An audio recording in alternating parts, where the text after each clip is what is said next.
তো ওয়েলকাম বন্ধুরা তোমাদের চ্যানেল ডিএস সাজেশন। তো দেখো আজকের এই ভিডিওতে আমরা আলোচনা করতে যাচ্ছি তোমরা যারা এবছরে এনইপি সিস্টেমের নতুন ফার্স্ট সেমিস্টারে পরীক্ষা দিচ্ছ তাদের জন্য। তাই দেখো আজকের অর্থাৎ এই ভিডিওটা করার মূল উদ্দেশ্য হলো তোমাদের কমেন্ট অনুযায়ী তোমরা চাইছিলে একটা লাস্ট মিনিট সাজেশন দিতে, যেখানে কিছু এমন কিছু কোশ্চেন থাকবে যেগুলো একবার হলে অন্তত পড়ে যেতেই হবে বা চোখের দেখা দেখে যেতেই হবে। অর্থাৎ যে কোশ্চেনগুলো কিন্তু আসার সম্ভাবনা প্রবল আছে সেগুলো নিয়েই আলোচনা করবো। দেখো এর আগেও একটা ভিডিও আমি তোমাদেরকে দিয়েছি, সেই ভিডিওতে কিন্তু অনেক কোশ্চেন আছে যেগুলো এবার পরীক্ষাতে আসবেই আসবে, এটুকু বলতে পারি।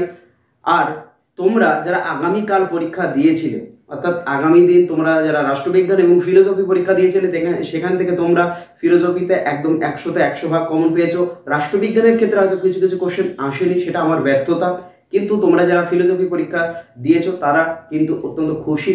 আর পরীক্ষাতে কিভাবে লিখলে তোমার খাতাটা সব থেকে গুরুত্বপূর্ণ হয়ে উঠবে, অর্থাৎ সকলের মাঝে তোমার খাতাটা কিভাবে স্যারেদের নজরে আসবে, অর্থাৎ যারা পরীক্ষক যারা খাতা দেখেন তাদের নজরে আসবে কিভাবে বা কোন পদ্ধতিতে লিখলে, তার একটা ভিডিও কিন্তু চ্যানেলে আছে, আমি তার লিঙ্ক ডেসক্রিপশন বক্সে দিয়ে দেবো, তোমরা অবশ্যই কিন্তু সেখান থেকে দেখে নিতে পারো। আর আজকের এই ভিডিওতে অর্থাৎ এই ভিডিওতে এমন কিছু কিছু কোশ্চেন নতুন করে অ্যাড হয়েছে যেগুলো কিন্তু একবার হলেও একদম লাস্ট মিনিটে দেখে যেতেই হবে। অর্থাৎ একবার হলেও এই কোশ্চেনগুলো দেখে যাও, আশা করি এর মধ্যে থেকেই প্রচুর কোশ্চেন তোমরা কমন পেয়ে যাবে। শর্ট কোশ্চেনের ভিডিও কিন্তু চ্যানেলে আছে, তোমরা সেখান থেকে দেখে নেবে। আর এটা হলো ব্রড কোশ্চেন, অর্থাৎ 5 নম্বরের টিকা এবং 10 নম্বরের রচনাধর্মী প্রশ্ন কিন্তু এই ভিডিওতে অর্থাৎ যাচ্ছে।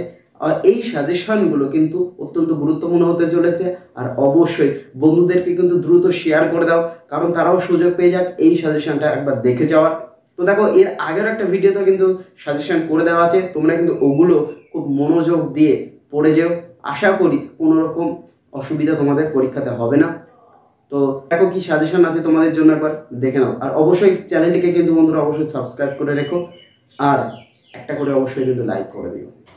তো দেখো বন্ধুরা, এখানে যে প্রশ্নগুলো দিচ্ছি এর আগেও কিন্তু এই প্রশ্নগুলো সাজেশনে ছিল, এছাড়াও নতুন কিছু প্রশ্ন অ্যাড হয়েছে, সেগুলো আমরা দেখিয়ে দেবো। প্রথম প্রশ্ন বলছে হরপ্পাবাসীদের ধর্মীয় জীবন সম্পর্কে আলোচনা করো।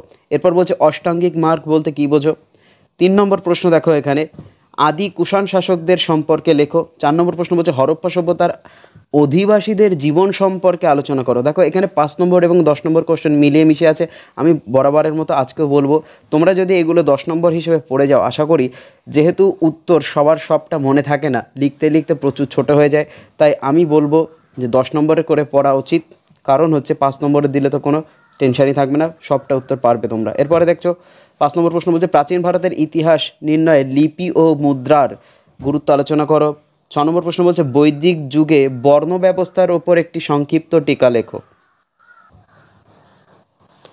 এরপরে দেখো বন্ধুরা, তোমাদের জন্য আছে পরের প্রশ্ন বলছে ঋগ বৈদিক যুগে নারীদের অবস্থা কেমন ছিল সেই সম্পর্কে আলোচনা করো। এরপর বলছে গৌতমীপুত্র সাতকর্ণীর কৃতিত্ব আলোচনা করো।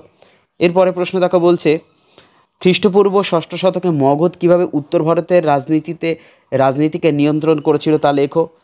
10 নম্বর প্রশ্ন বলছে দেখো এখানে বলছে খ্রিস্টীয় প্রথম 3 শতকে ভারতের সাথে রোমান সাম্রাজ্যের বাণিজ্য সম্পর্কে বর্ণনা করো বা আলোচনা করো।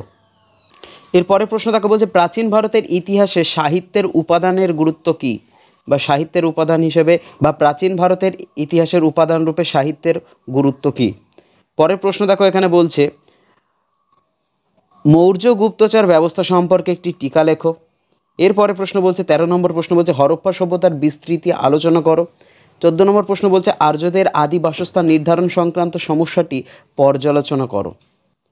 এরপরে প্রশ্ন বলছে দেখো 15 নম্বর প্রশ্ন বলছে মৌর্য সাম্রাজ্য পতনের কারণগুলি কী কী তা আলোচনা করো। এরপরে প্রশ্ন বলছে দেখো আদি বৈদিক যুগের সমাজ জীবন সম্পর্কে বর্ণনা করো। পরবর্তী বৈদিক যুগে তুমি কী ধরনের পরিবর্তন লক্ষ্য করো তা আলোচনা করো। পরবর্তী প্রশ্ন দেখো বলছে হরপ্পা সভ্যতা কতটা নগরাশ্রয়ী ছিল তা আলোচনা করো। এরপরে পরের প্রশ্ন বলছে দেখো কনিষ্ক এর কৃতিত্ব আলোচনা করো। 19 নম্বর প্রশ্ন বলছে, এটা নতুন প্রশ্ন বলছে, মেহেরগড় উৎখননের গুরুত্ব ব্যাখ্যা করো বা আলোচনা করো। 20 নম্বর প্রশ্ন বলছে, মৌর্য সাম্রাজ্যের পতনের জন্য অশোক কতটা দায়ী ছিল।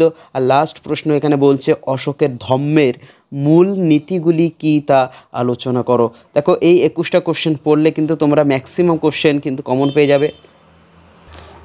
আর বন্ধুরা, চ্যানেলে নতুন হয়ে থাকলে কিন্তু অবশ্যই চ্যানেলটিকে একবার সাবস্ক্রাইব করে রেখে পাশের বেল আইকনটি প্রেস করে দিও এবং ভিডিওটা বারবার করে বন্ধুদেরকে শেয়ার করে দিও, তাতে তারা সুযোগ পাক এই কোশ্চেনগুলো লাস্ট মুহূর্তে একবার দেখে যাওয়ার। তো সবাইকে ধন্যবাদ, সবাই পরীক্ষার জন্য শুভকামনা রইল, সবার পরীক্ষা খুবই ভালো হবে।